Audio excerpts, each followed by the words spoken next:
만약에 여러분의 형제가 12명이 있습니다. 아버지가 이 땅을 유산으로 나눠줍니다. 12등분해서 한 필지씩 한 사람에게 하나씩 한 필지씩 나눠줍니다. 근데 큰형님, 장남에게는 두 필지를 줍니다. 그러면 한 사람이 못 받지 않습니까? 근데 나를 지목해서 너는 못 준다. 그리고 땅을 안 줍니다. 그러면 여러분이 어떤 심정이 들겠습니까? 다 한 필씩 주고 형님은 두 필씩 주는데 나는 안 줘버리는 겁니다. 속상하겠죠. 근데 아버지가 이렇게 말씀하시는 거예요. 근데 땅을 받은 다른 형제들에게 너희들이 조금씩 나눠서 얘를 먹이 살려라. 그러면 아 그래 아버지가 깊은 뜻이구나. 그래 저 형제들 도움을 내가 받으며 살아나는구나. 그때 그 마음을 이해하고 만약에 여러분이 땅을 못 받은 그 사람이라고 한다면 기분이 좋겠습니까? 나는 땅 안 주고 다른 형제들 땅 받은 사람들이 벌어가지고 조금씩 나눠주라 그러면 그거 먹고 살아라 그러면 기분 좋겠어요? 안 좋죠. 좋을 리가 없어요. 참 사람이 희한합니다. 회사가 어려워서 전 직원이 월급이 동결돼가지고 5년 동안 한 번도 안 올랐어요. 월급이 그대로예요. 그 나만 그런 게 아니라 회사가 어려우니까 전 직원이 그래요. 그러면 기분이 많이 나쁠까요? 뭐 그게 나쁘진 않아요. 더 벌고 싶은 마음은 있지만 상황이 그러니까 그게 뭐 우리를 다운시키지는 않아요. 근데 내가 1년에 10만 원씩 월급이 올라요. 5년에 50만 원이 올랐어요. 여러분 기분이 좋아요, 안 좋아요? 좋잖아요. 10만 원씩 올라가지고 올려준다는데 얼마나 좋아요. 근데 문제는 나는 50만 원 올랐는데 내 옆에 있는 내 동료가 100만 원 올랐어요. 나는 50만 원인데 내 동료는 100만 원 올랐어. 기분이 좋아요, 나빠요? 기분 굉장히 나쁜 거예요. 월급이 안 올라서 5년 동안 동결돼도 그렇게 기분 안 나쁜데 나는 50만 원 받는데 옆 사람이 100만 원 받는 거 굉장히 기분 나쁜 거거든요. 못 견디는 거예요, 그거. 회사 못 다녀요, 그거. 사람 마음이 그렇거든요. 근데 오늘 본문 말씀을 보면은 하나님께서 모든 지파에게 땅을 다 기업으로 줘요. 근데 레위 지파 사람들에게는 땅을 기업으로 안 주셔요. 그리고 다른 지파들은 내는 11조로 먹고 살아라 그래요. 자, 본 말씀 볼까요? 민수기 18장 20절입니다. 민수기 18장 20절. 여호와께서 또 아론에게 이르시되 너는 이스라엘 자손의 땅에 기업도 없겠고 그들 중에 아무 분깃도 없을 것이나 내가 이스라엘 자손 중에 내 분깃이요 내 기업이니라. 아멘.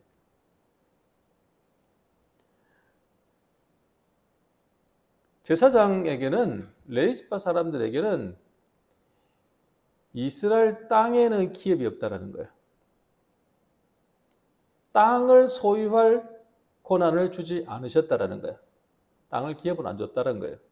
그러면서 하시는 말씀이 내가 네 분깃이고 내가 네 기업이다. 하나님이 기업이래요. 자, 이 말씀을 들으면 여러분 기분이 좋아요, 안 좋아요? 말로 보면 기분이 좋잖아요. 아니, 하나님이 내 기업이 된다는데 얼마나 기분이 좋아요, 그죠? 근데 정말 기분이 좋을까요? 아니, 말로는 기분 좋은 말인데 나한테는 땅도 안 주어주고 내가 네 기업이다 이렇게 말하면 정말 좋겠냐는 거야. 하나님이 우리를 오늘 다루시면서 우리에게 주시는 큰 메시지들이 있어요. 제사장과 레위 지파 사람들은 성소에 대한 죄를 담당해요.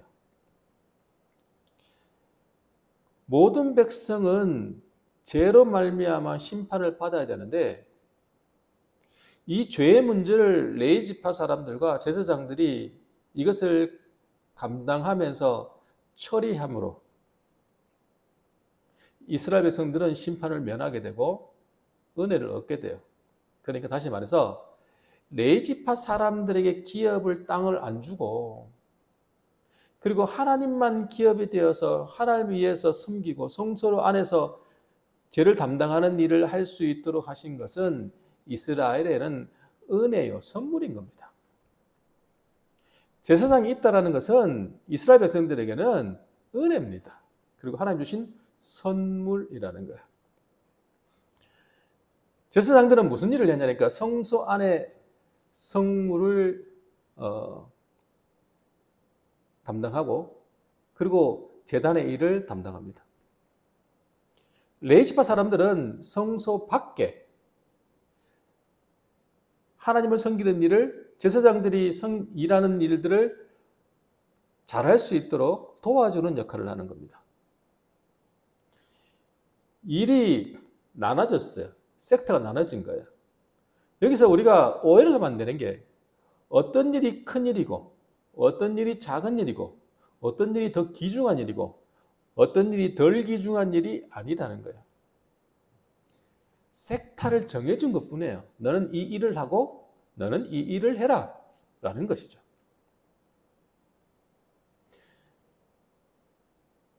다 귀한 겁니다. 하나님께서는 말씀을 전하는 자만 귀한 게 아니라 찬양을 드리는 자도 귀하고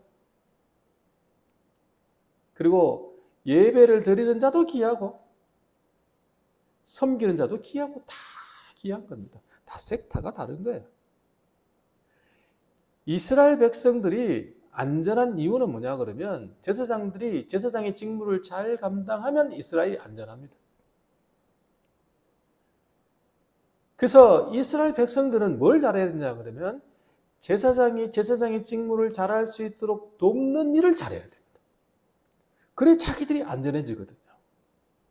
그 제사장을 돕는 게 결국은 자기를 위한 일이라는 사실을 알아내는 거예요. 만약에 제사장이 있고 레위 지파 사람들이 없어요. 그러면 제사장 혼자서 그 많은 일을 어떻게 감당해요? 안 돼요. 섹터를 나누어서 그 일을 감당하게 하고 그들이 있기 때문에 이스라엘이 안전한 겁니다. 그러면 이 제사장들은 기업도 안 주고 하나님만이 기업이다 그러면 그들은 뭐 먹고 살아요? 그들의 미래가 보장이 됩니까? 여러분이 잘 생각하는 노후보장 돼요? 어렵잖아요. 인간의 선의에 따라잖아요. 근데 하나님은 우리에게 말씀하시는 거예요. 오늘 본문을 통해서 내가 책임져 주겠다라는 거예요. 내가 네 기업이 되겠다라는 거예요. 우리를 책임져 주시겠다는 하나님의 말씀. 그 말씀을 통해서 오늘 우리가 어떻게 살아가야 되는가? 오늘 우리 주시는 하나님의 메시지를 같이 듣기를 원합니다. 첫 번째입니다. 우리를 책임지시는 주님을 믿어야 합니다. 한번 따라합시다. 우리를 책임지시는 주님을 믿어야 합니다.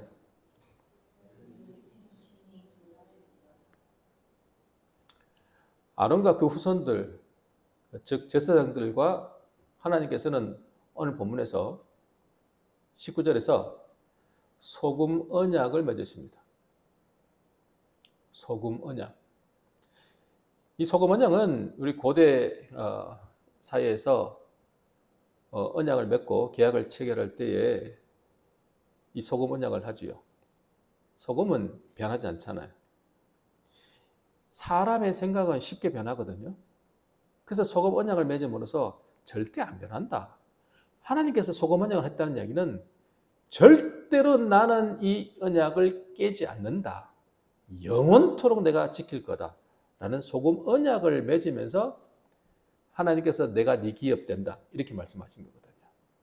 내가 너를 책임지겠다는 거. 걱정하지 마라. 내가 너에게 땅을 안 주고 기업을 주지 않지만 이렇게 해라. 어떻게 하느냐면요. 12지파가 한 지파에게, 바로 레위지파에게 10분의 1을 주는데, 그것을 직접 레위지파에게 주는 게 아니고 하나님께 헌물을 드리면 그것을 레위지파의 몫으로 주는 겁니다. 그냥 산술적으로 단순히 생각하면 12명이 하나씩 주면 레위지파는 얼마를 얻어요?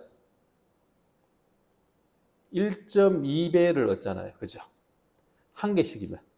그죠? 0.1씩 쭉 보태면 1.2가 되잖아요. 산술적으로는 그렇죠. 근데요, 실제로 이스라엘 백성들 숫자를 보면요, 좀 달라요. 민수기 3장 39절에 보면은 1개월 이상 레위지파 사람들 숫자를 계산하니까 22,000명이에요.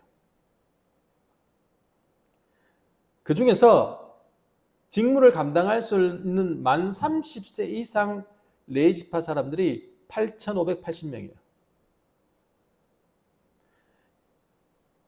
우리 민수기 인구조사를 할 때 남자 장정 20세 이상을 숫자를 세니까 더 몇 명이 되니까 60만 3,550명이에요.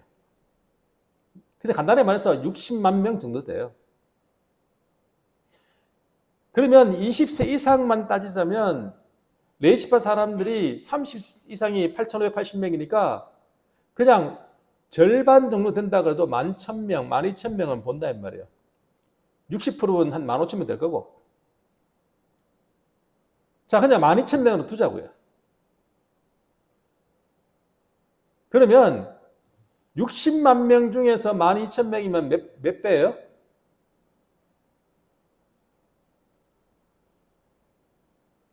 50배죠, 50배.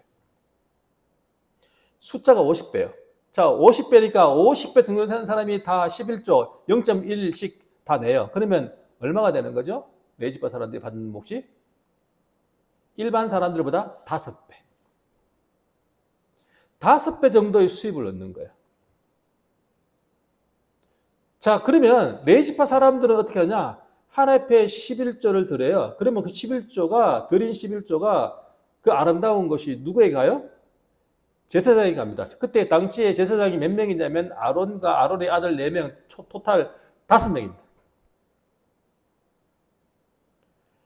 12,000명이 받은 것을 11조를 5명에게 주는 겁니다.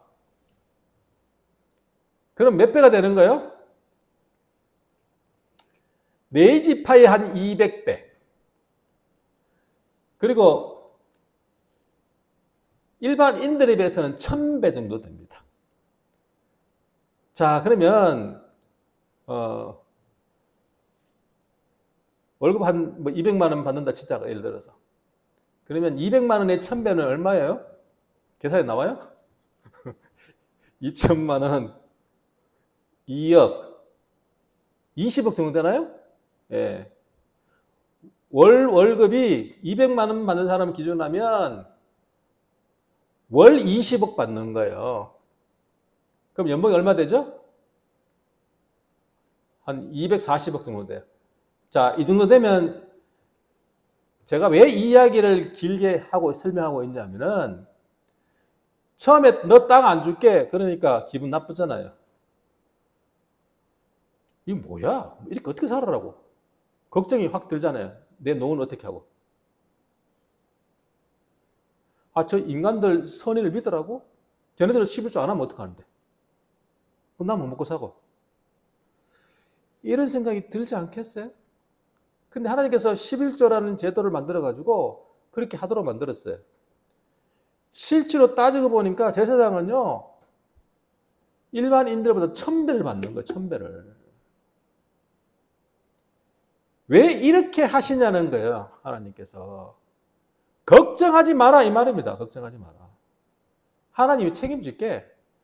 너는 주를 위해서 그리고 백성들이 심판을 받지 않도록 그들이 속죄를 받을 수 있는 그 행위를 네가 하라고. 너는 그 일을 열심히 하라고. 다른 거 신경 쓰지 말고 그거 하라고 내가 책임져 줄 테니까. 일반인보다 훨씬 많이 내 벌 수도 해줄 테니까 걱정하지 마라 라는 게 하나 있어요. 자, 이러면 걱정할 필요가 있어요, 없어요? 없잖아요. 하나님께서 이 말씀 하시는 거예요. 단순하게 안 굶긴다. 걱정하지 마라. 그것도 내가 소금 언약을 맺어가면서 확실하게 말씀하시는 거예요. 제사장들에게 주어지는 제물들이 어떤 거냐 그러면 하나님께 드린 것을 거제물, 흔는 거 요제물, 그리고 첫열매, 대속제물 이런 것들을 드리면 그것이 다 제사장의 몫이 됩니다. 아까 11조 외에 또 주어지는 것이 바로 속죄제를 드리잖아. 누군가가 죄를 지었어요. 그 속죄제를 드려요. 누군가가 또 죄를 지어서 속건제를 드려요. 속건제물을 드려요. 그러면 속죄제를 드리고 속건제를 드리면 거기에 제물을 제사장 몫으로 줍니다. 그러니까 이스라엘 백성들이 죄를 많이 지어서 양심이 많이 찔려가지고 제사를 많이 드리면 누가 부자가 되죠? 네, 제사장이 부자가 되는 겁니다, 여러분. 이스라엘 백성들이 죄 많이 지면 많이 지을수록 제사장은 부자가 되는 겁니다. 돈 많이 법니다. 근데 만약에 이스라엘 백성들이 죄를 지어도 죄 지은 줄 몰라. 내가 뭘 죄 지었는데 난 어려워. 이런 생각이 들어서 속죄제를 안 드리고 속건제를 안 드리면 레위지파 사람들과 제사장들이 수입이 줄어듭니다. 만약에 이스라엘 백성들이 양심에 털이 나가지고 하나님 말씀을 안 듣고 11조 안 하고 그리고 속죄제를 안 드리면 그럼 어떻게 사냐는 거예요. 저 사람들의 선의를 내가 믿어야 되냐 이 말이에요. 이런 딜레마에 빠질 수 있는 제사장들에게 확실하게 설명하는 하나님이 일하는 자에게 빈손으로 돌아가지 않게 하겠다라는 거예요. 보수는 확실히 해주겠다라는 거예요. 자, 오늘 본 말씀 볼까요? 다시 민수기 18장 12절 13절 12절 13절 같이 읽어볼게요. 그들이 여호와께 드리는 첫 소산 곧 제일 좋은 기름과 제일 좋은 포도주와 곡식을 내게 주었은즉 그들이 여호와께 드리는 그 땅에 처음 익은 모든 열매는 내 것이니 내 집에서 정결한 자마다 먹을 것이라. 아멘. 첫 소산, 첫 열매는 곧 뭐라고 말해요? 제일 좋은 기름이고 제일 좋은 포도주와 곡식이라는 거예요. 첫 열매는 제일 좋은 거라는 거예요. 그 제일 좋은 것을 첫 열매를 드리면 첫 열매는 누가 먹어요? 제사장이 먹습니다. 첫 열매는 누가 먹어요? 하나님은 영이시잖아. 하나님이 그걸 어떻게 먹어요? 첫 열매를 누구한테 드려요? 하나님께 드려요. 근데 먹는 건 누가 먹어요? 제사장이 먹어요. 하나님 그렇게 룰을 만들어 놨어요. 제일 좋은 것을 하나님께 드리고 제일 좋은 것을 누가 먹어요?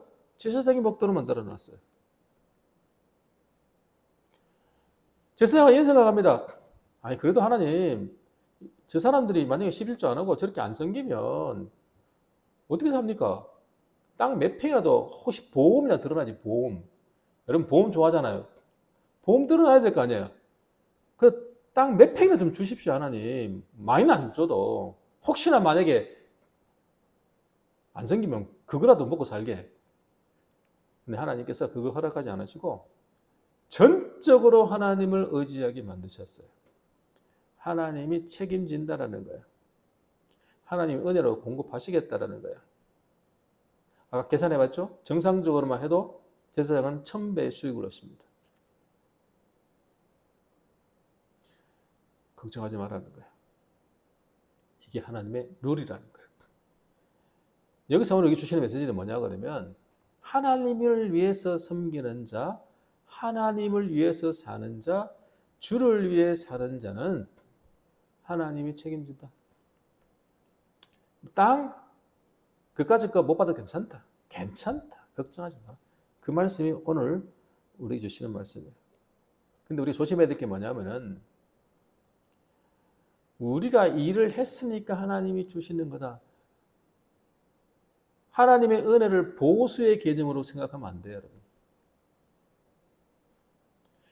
내가 열심히 일했기 때문에 하나님께서 나에게 보답 주는 거다는 게 아니고 나는 주님이 말씀하신 대로 그 일을 행할 뿐이니 하나님이 책임져 주실 줄 내가 믿고 나가는 거지. 내가 일했으니까 하나님 주시는 거다라고 생각하지 말라는 거예요.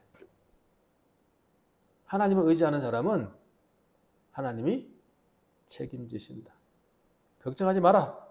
이 말씀이 우리 주시는 첫 번째 메시지입니다. 마지막 두 번째입니다. 우리도 받은 은혜에 책임질 줄 알아야 합니다. 한번 따라합시다. 우리도 받은 은혜에 책임질 줄 알아야 합니다.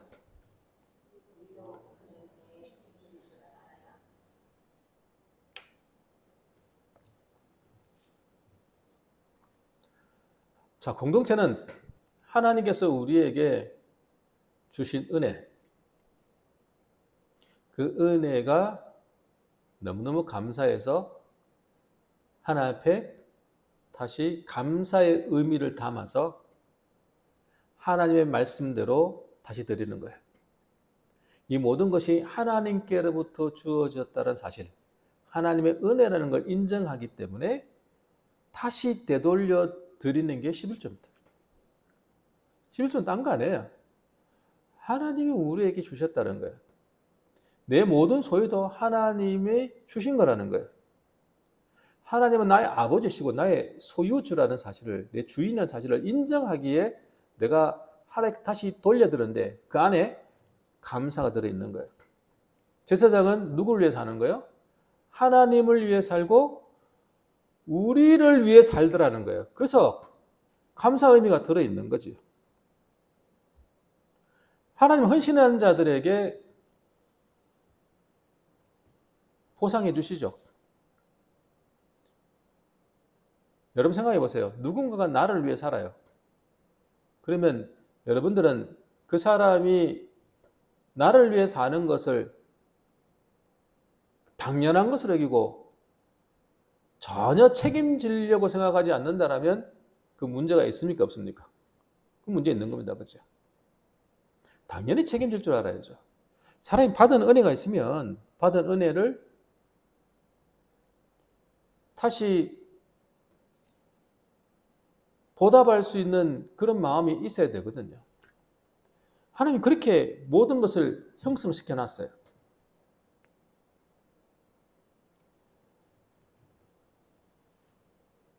그 대표적인 게 바로 11조라는 거예요. 자, 하나님 은혜를 받았어요. 하나님께서 말씀을 주시고 생명 공급을 해주시고 은혜를 공급하면 그 받은 은혜를 다시 하나님께 되돌려 드리지만 그것이 어디로 가는 거예요? 교회로 들어가는 거예요. 그렇게 만들어 놓으셨어요. 그게 너무 당연하다는 거예요. 자, 다시 한번 볼게요. 제사장이 사실 룰대로 보면, 성경대로 보자면 어마어마한 부를 가집니다. 레위지파 사람도 일반 사람들보다 5배의 수입을 갖습니다.